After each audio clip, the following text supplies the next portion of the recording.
Anori, moi je. C'est l'affirmation d'une présence, d'une identité. Derrière ce mot et derrière chaque verset se cache un cœur qui bat, une histoire à raconter. Vous écoutez le podcast Anori, l'espace où les figures de la Bible sortent de l'ombre pour nous rejoindre dans notre quotidien.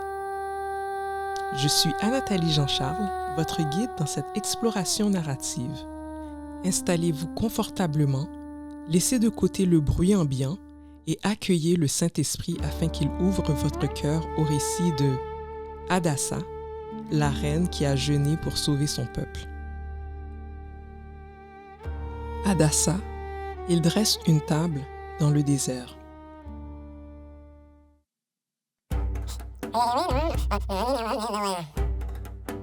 Pourquoi jeûner? Parce que je crois qu'Adonai peut dresser une table dans le désert?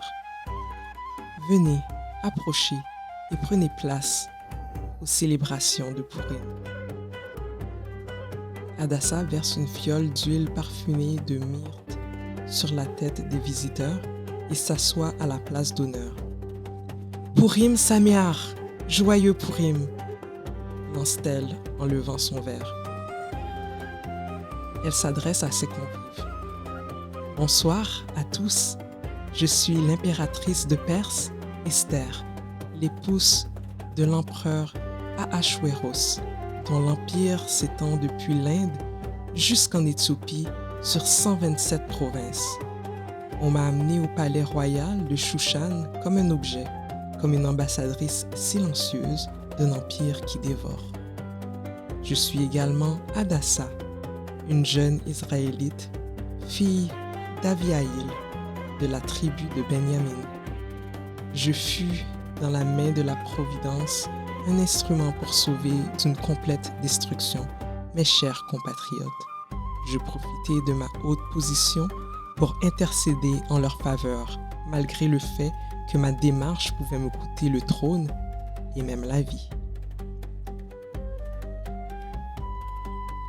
Ma seule arme au milieu du faste, de la débauche et des excès impériaux, l'austérité du jeûne.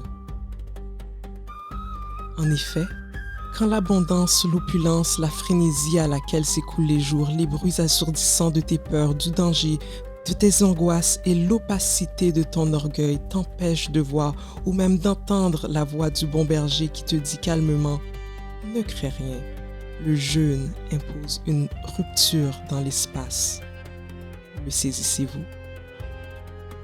Telle une déchirure à travers les somptueuses tentures des appartements impériaux, le jeûne révèle la face cachée des lieux. Le jeûne crée une fissure dans le voile qui sépare le ciel et la terre, le monde invisible du monde visible, l'immatériel du matériel. Il révèle les choses cachées qui doivent être révélées. Ainsi, lorsque la menace de destruction planait sur le peuple juif tout entier et que le capharnaüm des beuveries des dignitaires tranchait avec les gémissements et les complaintes de ma communauté affligée, quelque chose percuta mon âme. Les paroles de mon cousin résonnèrent en moi comme une évidence, un rappel brutal de ma vraie nature. Tu viens d'un autre monde. Tu appartiens à une histoire plus vaste, Hadassa. Ne t'imagine pas que tu échapperas seul d'entre tous les Juifs parce que tu es dans la maison du roi. Car si tu te tais maintenant, le secours et la délivrance surgiront d'autre part pour les Juifs, et toi et la maison de ton père vous périrez. Qui sait si ce n'est pas pour un temps comme celui-ci que tu es parvenu à la royauté? C'était une invitation à sortir du rôle que l'Empire m'avait assigné. À ce moment-là, je me retrouvais entre deux réalités. Le palais avec son luxe, ses banquets, sa hiérarchie et ses protocoles implacables. Et mon peuple, avec ses cendres, ses larmes, ses supplications inaudibles par ses bourreaux impériaux. Je devais donc choisir entre demeurer un objet silencieux ou devenir le sujet agissant entre les mains d'Adonai. En réalité, il n'y avait qu'un choix à faire. J'envoyai dire à mon cousin Mordecai, « Va, rassemble tous les Juifs qui se trouvent à Shushan et jeûnez pour moi, sans manger ni boire pendant 3 jours, ni la nuit ni le jour. Moi aussi, je jeûnerai de même avec mes servantes. Puis, j'entrerai chez le roi, malgré la loi qui stipule que quiconque entre chez le roi sans avoir été appelé risque la peine de mort, à moins que le roi tende le sceptre d'or. Si je dois périr, je périrai. » Plus de 30 jours s'étaient écoulés depuis que je n'avais été appelé chez le roi. Je craignais avoir perdu sa faveur. Vous est-il déjà arrivé d'interpréter l'absence prolongée d'un être cher comme la preuve d'un désintérêt, un peu comme le silence assourdissant de l'attente interminable d'une intervention divine où on ne parvient plus à discerner sa discrète présence d'un possible abandon? À la vue du fracas de la paix fragile qui était mienne, tout ce qui me restait à faire était de m'humilier devant la face d'El Elyon, le Tout-Puissant. C'est dans le secret, dans l'intimité, l'austérité et le dépouillement du jeûne que la manifestation de la volonté divine est venue à moi. Adonai a entendu les cris de son peuple. Il a recueilli ses sanglots, il a accepté l'offrande de leur cœur repentant. Au cœur du jeûne, le temps est suspendu. Je me retrouve là où il ne se passe rien. Mes entrailles se creusent, mais l'air qui les remplit crée des tourbillons qui résonnent et qui se déplacent à toute allure dans les cavités de mon ventre tendu.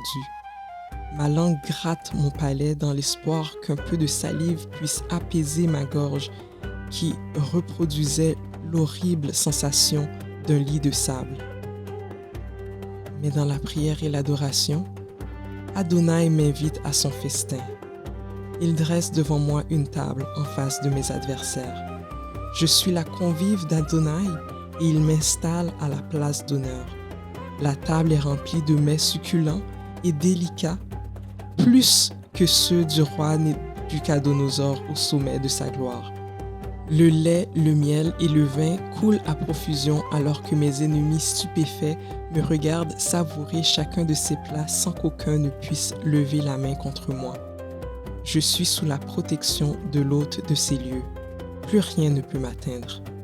Adonai me témoigne son amour et sa faveur envers moi. Il oint d'huile ma tête et ma coupe déborde. Son huile me parfume, elle me rafraîchit. Mon visage resplendit, mon cœur est rempli d'allégresse.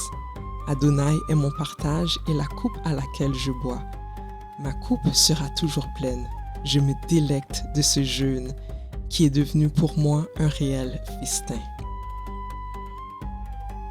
À l'heure du vin, Adonai m'appelle par mon nom, Hadassa, qui veut dire myrte. Le myrte est vert et beau, mais son identité profonde, son parfum, n'est pleinement révélé que lorsque son existence est menacée. De même, c'est sous la pression du décret de destruction des Juifs et tout particulièrement dans l'abnégation du jeûne que mon identité et ma force morale se sont pleinement révélées. À l'instar du prophète Yeshayahu, je déclare qu'au lieu de l'épine s'élèvera le cyprès, au lieu de la ronce croîtra le myrte, et ce sera pour Adonai une gloire, un monument perpétuel, impérissable. Oui, l'heure de la restauration du peuple d'Adonai a sonné. Le salut et la paix pousseront là où il n'y avait que des épines. Adonai me connaît, il sait qui je suis et à quoi je suis destiné. Il affermit mon être et affirme le but de mon existence. Il m'appelle par mon nom, Esther, cachée pour un temps, jusqu'à ce que mon heure soit révélée. Dans la maison du roi, j'étincelle comme une étoile, d'où est tirée la signification de mon nom babylonien. Mais dans la maison de mon père, Mon nom résonne comme Esther Panim, qui veut dire face cachée. La face cachée d'Adonai n'a pas empêché sa main toute puissante d'agir avec ingéniosité. Il renverse la situation en ma faveur. Les rôles sont inversés.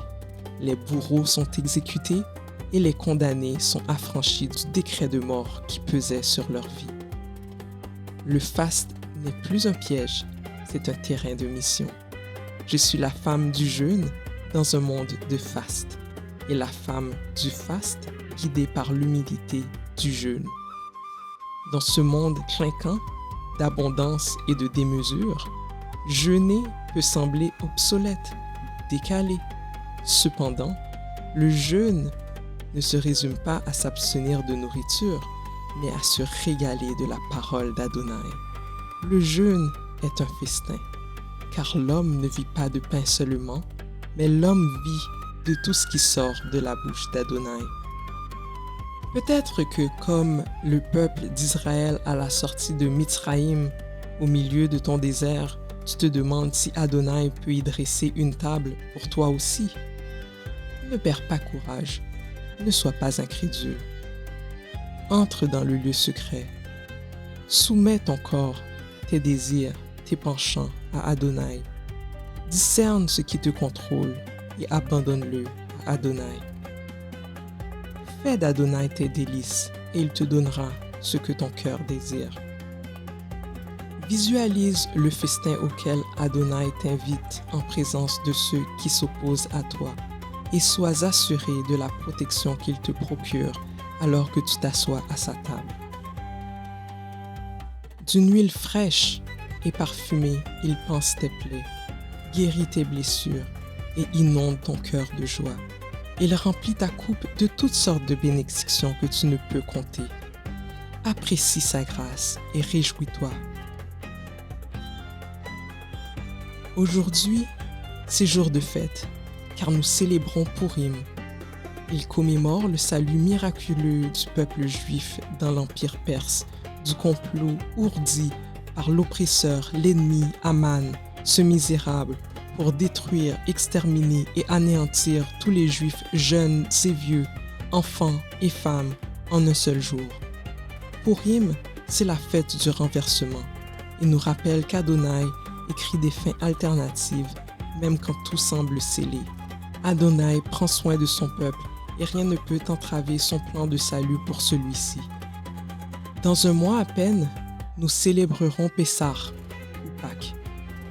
Réjouissons-nous de tout cœur, car Purim annonce Pessah, parce qu'il raconte déjà qu'Adonai sauve en renversant la mort par une vie offerte dans le silence pour faire jaillir une joie qui n'oublie pas la nuit.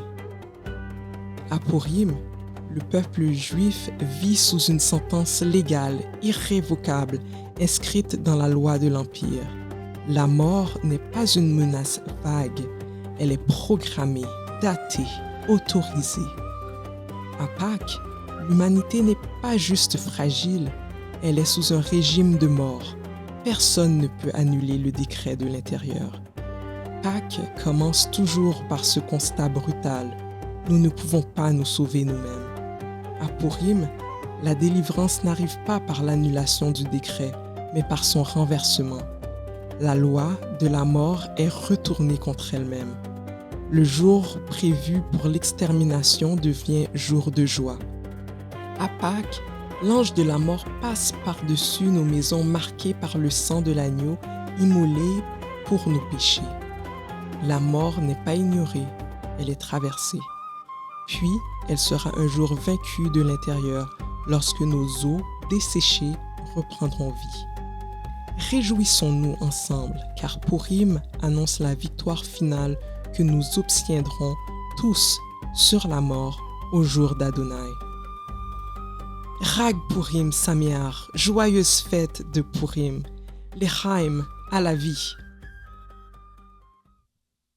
L'Echaim à la vie, quelle puissance dans cette histoire. Nous sommes le lundi 2 mars 2026 et aujourd'hui même nous célébrons Purim. Il n'y a pas de meilleur moment pour se rappeler avec Hadassa que Dieu est le maître des retournements de situation. Là où un décret de mort a été signé, il peut écrire un décret de vie. Pour conclure, je vous laisse avec cette pensée pour cette fête. Rien n'est jamais scellé tant que Dieu n'a pas dit son dernier mot. Peut-être que vous faites face à une situation qui semble irréversible, une loi qui pèse sur votre vie. En ce jour de Pourim, osez croire au renversement. Ne regardez pas seulement le décret de l'ennemi. Regardez à la table que Dieu dresse pour vous, juste là, au milieu du désert. La victoire n'est pas l'absence de combat, c'est la présence de Dieu au cœur du combat. Je suis Anathalie Jean-Charles, joyeux Pourim et à très bientôt sur Anori. Si ce podcast nourrit votre foi, n'hésitez pas à le partager avec quelqu'un qui a besoin d'entendre cette histoire.